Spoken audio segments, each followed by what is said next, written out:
Hi, this is Tom with World Class Coaching with another in our series of animated drills. This is really a simple activity that I basically just combined two sides of it in order to make it so that players are using both feet. There's some interchange between the sides.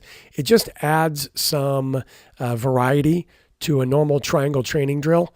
This is set up using the training triangles, and you can find those online. Training triangle. Just Google that and you'll find those. But it's a great tool to use instead of cones. If you're fortunate enough to have mannequins, then mannequins are a great, this would be great for mannequins because then the players can work on checking off of them. The reason I don't use cones is they just take up too little space. You want to take up as much space as a player takes up. And this is just a good kind of a tool for that. And we talk about the triangle being that player. So it also provides some angles to the activity where players can see where their passes go. And it's just a nice way to make the activity a little bit different. So it's all based on having a pass and then following your pass. And this same thing is done on both sides at the same time. So we're doing the exact same actions, just doing them on different sides. Over here, we'd use our left foot and then our left foot and then our left foot and then dribble. Now, occasionally from here, you'll see that a right foot makes a lot more sense as the activity gets going, and you'll see that in the rotation. And then we do the opposite over here. So we're playing with our right foot. We're opening up away from this triangle, receiving the ball on our back foot, and then passing and following the pass. Now, the way I have the players do this is, each player in line has a ball, as you can see. And so what we'll do is we'll have the players pass and follow their pass until they get to here. And obviously this player would open up to receive the ball. And you can get all of your normal coaching points done in this activity. So if you have advanced players, you can work on making 2 runs so that they're checking away and then checking back for the ball. If it's a younger team, perhaps you're just focusing on receiving it on the back foot and playing a good quality pass to their target. So we do this same thing, as I said, on both sides.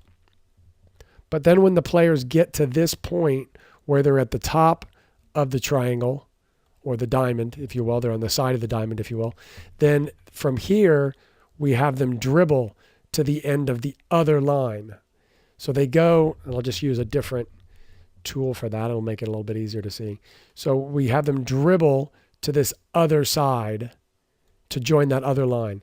And then this player will do the same thing where they'll dribble and they'll join the line on the other side.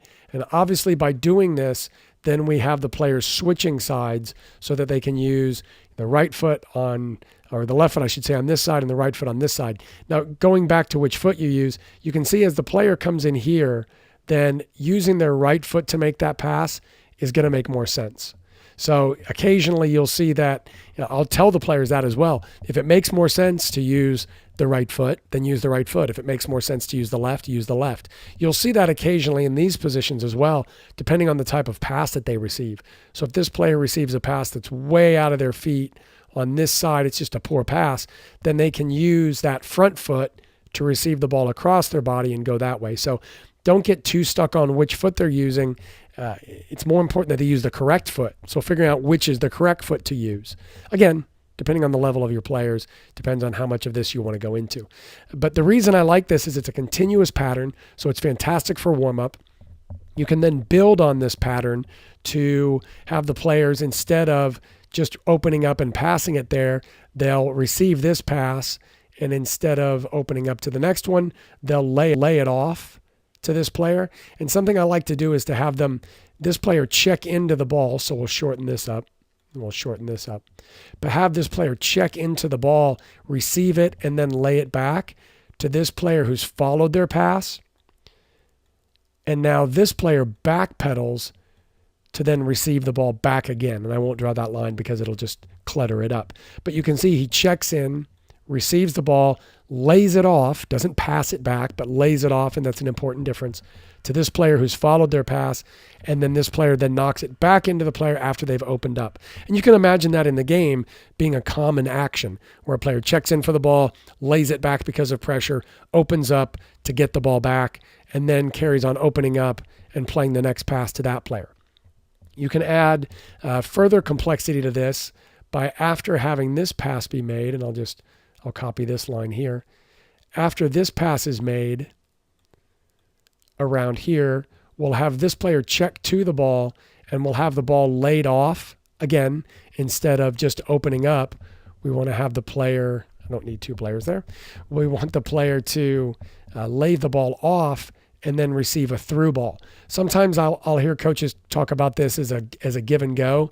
It's really more of a layoff and then a through ball, because the players are not really performing a give and go in the traditional kind of sense, because we're not, checking off of this player, receiving the ball back here and playing back and then through. So it's a little bit different. I prefer to talk about it as a layoff and a through ball.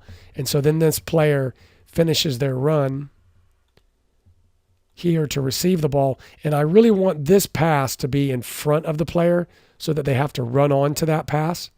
And then they complete their dribble from here going to the other line.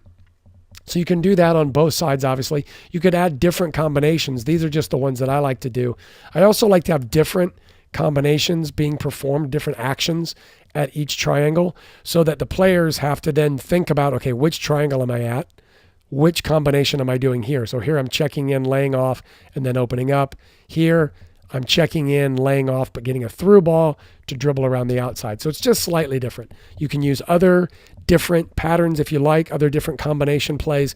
But this is a great setup that I found. Fantastic for warm-ups. Good if you've done triangle training in the past and want to mix it up. And it allows you to use both feet within the same activity without having everybody switch sides. So give that a try. See how it goes. Thanks a lot.